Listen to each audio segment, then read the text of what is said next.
Charla de Cultura Compulsiva. Me encuentro con Felipe Ríos, ya lo conocen, gran docente y amante de los libros, al igual que yo. El día de hoy les vamos a compartir sobre el libro de La insoportable levedad del ser, de Milan Kundera. ¿Cómo te encuentras? Muy bien, Aranza, pues encantado de comentar un libro que decidimos juntos, ¿no? Tú y yo, incluirlo, digamos, en estas recomendaciones de pandemia y ojalá de post-pandemia en cultura compulsiva. Este es la novela revolucionaria de mitad de los años 80, pero no solamente que impactó y que tuvo una penetración tremendamente profunda en la juventud de la época, sino también, como dice aquí, a mí me encanta poner cuando me regalan o me compro los libros y también cuando los leo al final. ¿Cuántas veces lo he releído? Y probablemente me lo regalaron, porque dice 25 de julio del 2000.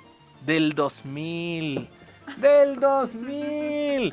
Y platicábamos con Aranza que a los 19 años que yo tuve al leer este libro, y a los... ¿Cuántos tienes? 20. A los 20 que lo tuve, el impacto es el mismo, ¿sí? O sea, yo lo leí cuando ella probablemente no nacía o estabas aprendiendo a caminar, Sí. y sin duda siguen expresándonos, Kundera, las mismas inquietudes, las mismas relativizaciones de las relaciones humanas que tenemos. Entonces es un libro atemporal, es un clásico, sin duda. Sí, justo como me dijiste, ¿no? Es lo padre de los libros, ¿no? Que no tienen edad. Entonces, pues nunca es tarde para empezar una novela que te puede impactar.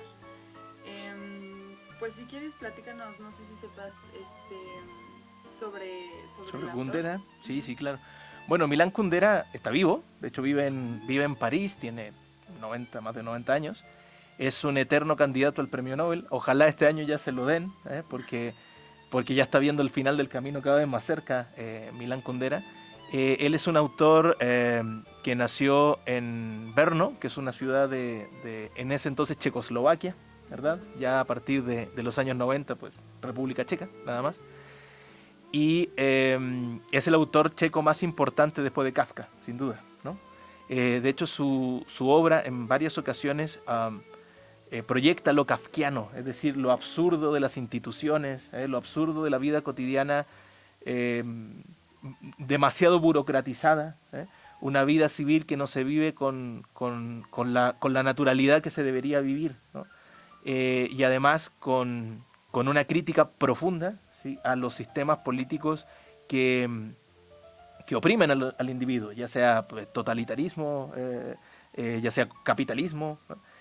Y bueno, él desde muy joven manifestó una predilección, digamos, por la creación artística. Su papá, que se llama Ludwig Kundera, se llamaba, era músico, y, y lo impulsó, digamos, a que fuera pianista.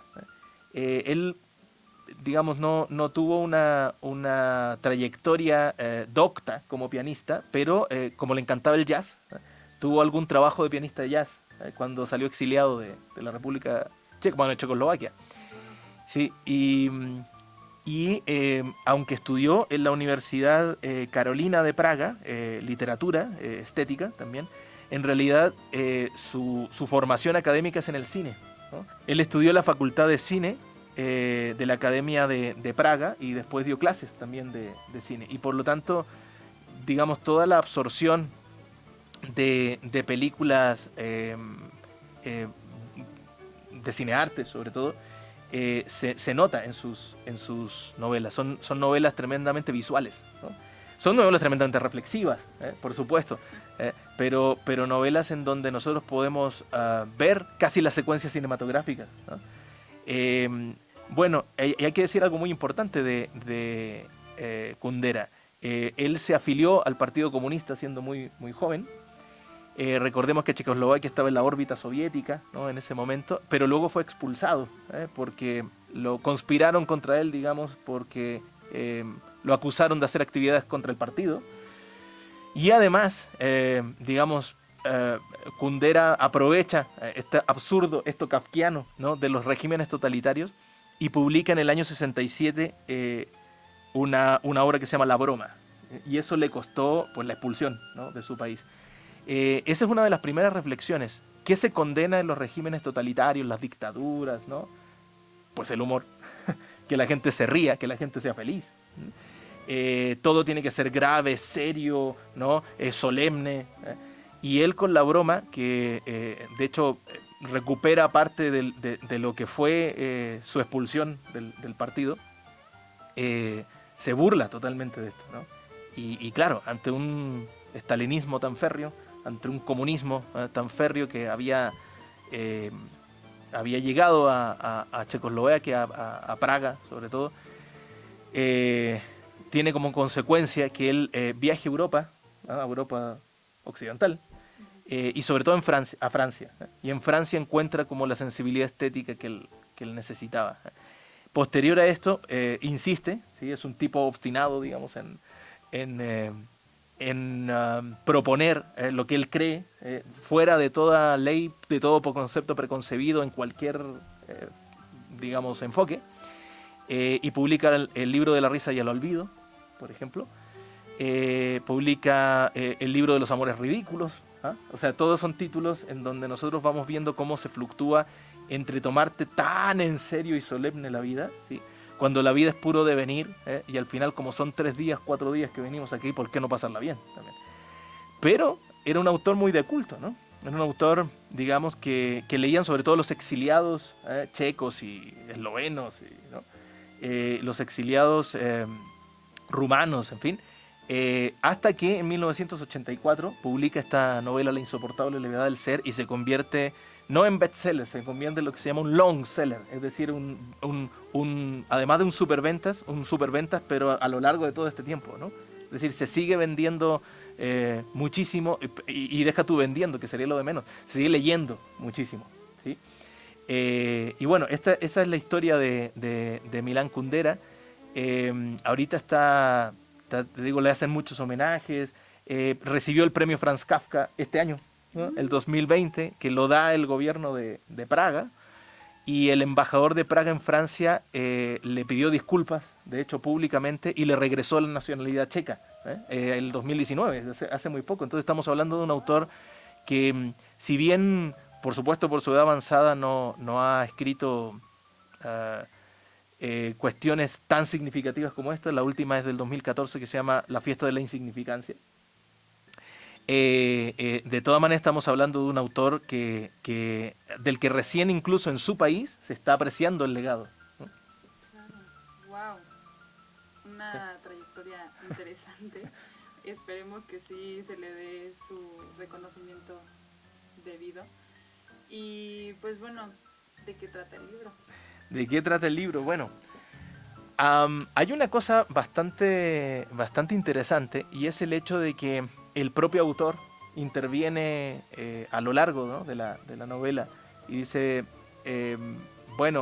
me parece que Tomás, Sabina, Teresa, que son los personajes principales, Franz, en su infancia, ¿no?, o en su adolescencia, tuvieron estas experiencias y por eso los convirtieron en los hombres y mujeres que son. O sea, es decir, es un autor que obviamente esta intervención es paródica. Nosotros estábamos acostumbrados a ver en el siglo XIX a los narradores que interrumpían el curso de las historias, de las narraciones, como Víctor Hugo, por ejemplo, Los Miserables, Balzac, en fin, pero aquí lo hace paródicamente. Es decir, está constantemente, parece que recordándonos que esto es un planteamiento de ideas encarnado en personajes, ¿sí? Entonces, es una novela, él ha rechazado el término de novela filosófica, ¿no? No le parece que sea una novela filosófica, porque en realidad va más allá de la filosofía y de la psicología, ¿no? Y entonces lo que sí podemos ver es el planteamiento de las relaciones humanas más intensas, que son las relaciones amorosas, ¿no?, pero al mismo tiempo, como tan intensas, son las relaciones humanas que más nos fragilizan, ¿no? Es decir, en los enamoramientos, ¿no?, los arrebatos emocionales por el otro, pues en términos no solo corporales, sino espirituales, te dejan desnudo, ¿no? Entonces, eso es lo que plantea La insoportable levedad del ser. Está de hecho, bueno, empieza con una reflexión acerca de del peso y la levedad, ¿no? Por eso se llama el peso y la levedad. Para algunos filósofos, como Nietzsche, por ejemplo, del cual habla, el peso, el concepto del peso es lo insoportable. Es decir, recibir el peso de toda una cultura, el peso de unos conceptos, de unas ideas, de un deber ser, para Nietzsche es lo insoportable. Pero se reflexiona Kundera y dice, bueno, en algunas circunstancias de la vida, a veces la levedad es lo insoportable, ¿sí? El hecho de despegar los pies sobre la tierra, porque el peso te permite ser muy realista, ¿no? Te permite estar, digamos, con los pies sobre la tierra. A ver, esa idea parecería como el inicio de un tratado filosófico, pero en realidad se encarna en historias, además, totalmente sabrosas, ¿no? Totalmente con las cuales se enganchas casi desde el principio. Tenemos primero un trío, ¿no?, amoroso, que es Tomás y Teresa, y luego Sabina. Teresa representaría el peso, es decir, recordemos que Teresa es una... Bueno, Tomás es un soltero seductor, empedernido, una especie de Casanova, que cuando conoce a Teresa, que es una camarera, que tiene muchos problemas con su madre, ¿no?, y que tiene una necesidad afectiva de protección, se enamora perdidamente de ella, pero sabe Tomás que esa vida, digamos, más disipada la tiene que rebajar por Teresa, entonces el peso. Pero al mismo tiempo sigue frecuentando una de sus antiguas amigas, amigobias, diríamos, según, ¿no?, la jerga de hoy, que se llama Sabina, ¿no? Y Sabina es la levedad, Sabina es una fuerza creativa, natural, total. Ella es pintora, por ejemplo, y una pintora que está en constante búsqueda de nuevos temas y de nuevas experiencias sensoriales, ¿no? Entonces, todas estas reflexiones de Tomás acerca de la levedad y el peso, ¿no?, pero también de Teresa, y esto es lo interesante, cómo los personajes mujer, para no hablar de personajes femeninos, ¿no?, los personajes de mujer también reflexionan acerca de cómo construirse una existencia, ¿no?, a partir de estos dos polos, ¿no? Luego se cruza un amigo de Sabina que se llama Franz, ¿no?, y otros personajes como un hijo no reconocido de Tomás, que se llama Simón, que anda buscando, pues, digamos, agradarle a la figura del padre, así como también Franz lo que busca es agradarle a Sabina, ¿no? Su existencia está... Todos nos hemos enamorado de manera cursi, si no, no sería enamoramiento. ¿Qué es lo que haces desde que te despiertas hasta que te acuestas cuando estás enamorado? Haces las cosas y dices las cosas para gustarle al otro. y eso es tremendo, ¿no?, en la novela. Entonces, ese es, digamos, el pastel que nos comemos cuando nos enfrentamos a la insoportable levedad del ser, que para nada es una novela pesada, ¿no? No es una novela, digamos, ilegible, o no es una novela para una élite intelectual, sino es una novela para todo el mundo. Es una novela, de hecho, ideal para leer a los 20 años.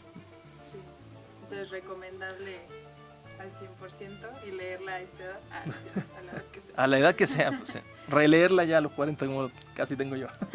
Entonces está perfecto.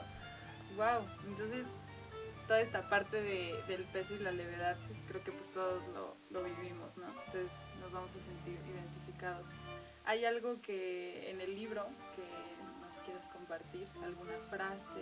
Leemos Sí, pasajes. Pero ¿era amor?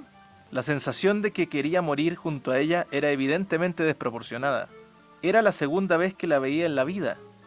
¿No se trataba más bien de la histeria de un hombre que en lo más profundo de su alma ha tomado conciencia de su incapacidad de amar y que por eso mismo empieza a fingir amor ante sí mismo?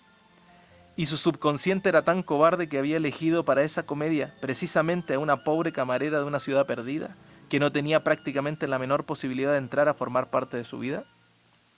Cualquier colegial puede hacer experimentos durante la clase de física y comprobar si determinada hipótesis científica es cierta, pero el hombre, dado que vive solo una vida, nunca tiene la posibilidad de comprobar una hipótesis mediante un experimento, y por eso nunca llega a averiguar si debía haber prestado oído a sus sentimientos o no. Bueno, les voy a compartir dos frases que me llamaron la atención. Todos consideramos impensable que el amor de nuestra vida puede ser algo leve, sin peso. Creemos que nuestro amor es algo que tenía que ser, que sin él nuestra vida no sería nuestra vida. también pudo haber sido de otro modo. La juventud y la belleza nada significan, donde todo el mundo no es más que un enorme campo de concentración de cuerpos que se parecen el uno al otro y en los que las almas son invisibles. No es la necesidad, sino la casualidad, la que está llena de encantos. Si el amor debe ser inolvidable, las casualidades deben volar hacia él desde el primer momento, como los pájaros hacia los hombros de San Francisco de Asís. No, hombre, digamos, leímos unas frases de un libro que se puede subrayar completo, ¿no? Creo.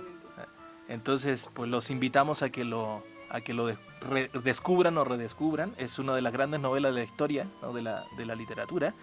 Y bueno, ya está el pendiente de analizarla en un club de lectura por ahí, ¿verdad? Sí. Pero bueno, paso a paso, estamos todos hasta el tope con cosas, pero sí, no dejemos de leer aunque sea un ratito en las noches o cuando despertamos en las mañanas, sobre todo autores enormes como Kundera. Sí, la clave está en asignarle un tiempo.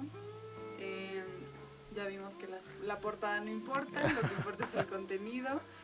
Y pues nada, muchísimas gracias, Felipe. Al contrario. Una aportación muy enriquecedora.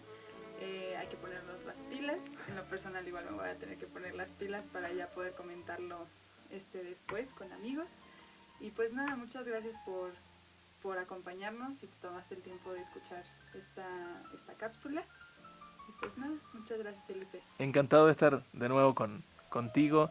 Muchas gracias también a todos los que hacen posible la cápsula, ¿no? A Gio, a Lupina, a Ramsés, ¿sí? Un saludo a la UPAU y a Juan Pablo también, okay. Son, además de realizadores, pues son fans de la sección de literatura, de Cultura Compulsiva. Entonces, bueno, nos vemos la próxima semana con más recomendaciones.